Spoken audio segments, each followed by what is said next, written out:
The main thing perhaps which also interests you is that we came here to implement the decision we took together with the President of the Serbian Republic already in the summertime, that we two rapporteurs, we would like to propose to the Committee of the Parliamentary Assembly to close the monitoring process on Serbia at the end of this year or the beginning of next year.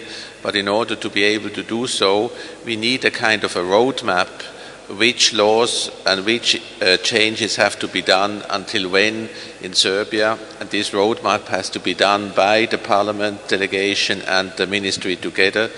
And we would like to encourage the making of such a roadmap. And so when we come back the next time, we have one, and we can bring this back to Strasbourg in order to start the finishing process of the monitoring process of Serbia.